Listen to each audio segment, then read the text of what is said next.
Imagine a seguinte situação em que uma pessoa comete um delito após o prazo do quinquenal relativo ao cumprimento da sua pena em que não haveria reincidência. Nesse caso, o magistrado tem o dever de aplicar como maus antecedentes? O magistrado pode aplicar os maus antecedentes mesmo passado o período depurador da reincidência? Meu nome é Senivaldo Júnior, sou professor de Direito e aqui nós comentamos sobre o ENAM através de casos práticos. Hoje o nosso caso é a respeito do tema 150 do Supremo Tribunal Federal, onde a gente vai analisar se o juiz pode, se o juiz deve ou não aplicar na primeira fase da dosimetria da pena os maus antecedentes que tenham superado o período de 5 anos. Então vamos ao nosso caso do dia. Em janeiro de 2023, Carlos foi detido pela prática de um roubo qualificado, sendo este seu segundo delito. O primeiro ocorreu em 2015, quando Carlos foi condenado por furto simples ainda naquele mesmo ano, recebendo uma pena de 2 anos, que foi integralmente cumprida até 2017. No processo relativo ao roubo de 2023, o Ministério Público, ao final da instrução processual, requeriu que a condenação anterior de Carlos fosse considerada como maus antecedentes, visando agravar sua pena base, apesar da condenação anterior ter ocorrido 8 anos antes e o prazo quinquenal de prescrição da reincidência já ter sido ultrapassado. Pessoal, o primeiro ponto polêmico que nós temos aqui é a respeito de quando se conta a reincidência. Para uma parte dos juízes, se conta a reincidência a partir da condenação.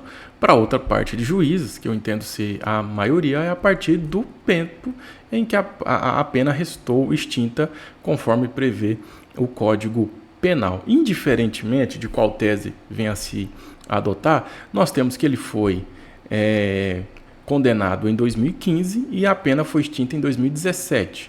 Então, tanto 2015 para 2017, nós temos um novo fato em 2023, ambos estariam já superior ao prazo quinquenal que prevê a nossa legislação sobre a reincidência.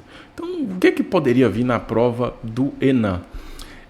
A respeito do entendimento do Supremo Tribunal Federal, a decisão de primeira instância deve elevar a pena base, levando em consideração condenação anterior? Pessoal, muito cuidado. O juiz não deve aumentar a pena. O juiz pode, o julgador pode.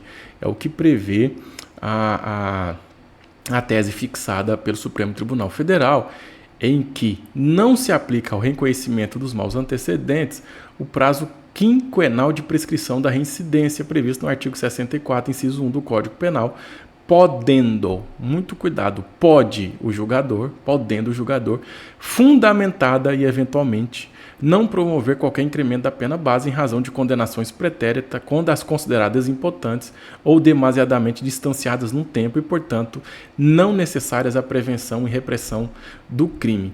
Ou seja, o magistrado pode não aplicar isso como maus antecedentes, mas para isso ele terá que analisar alguns pontos. Primeiro, que elas sejam demasiadamente distanciadas do tempo. E aí vem uma análise muito subjetiva.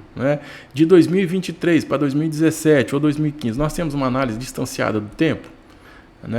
Ou é condenação desimportante?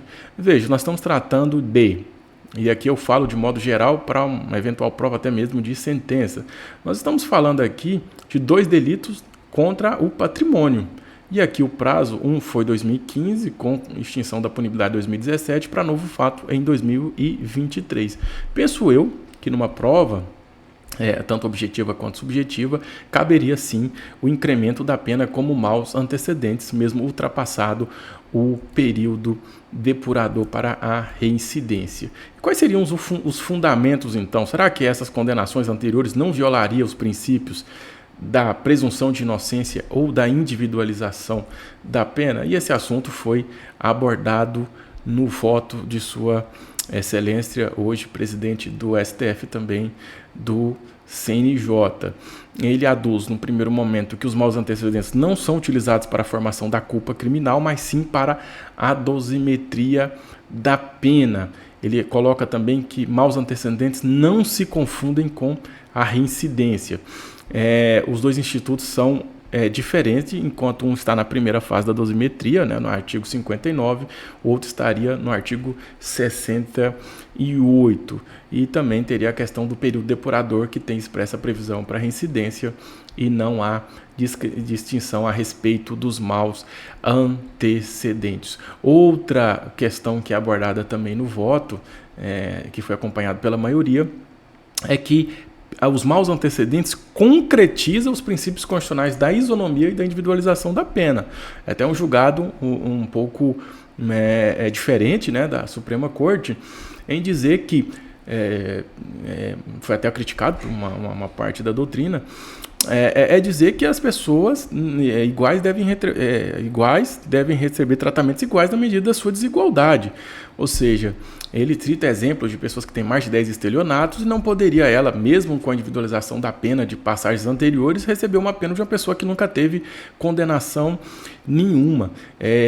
Então, apesar de desaparecer essa condição de reincidente, o agente não readquire a sua condição de primário, que é como um estado de virgem, que violado não se refaz.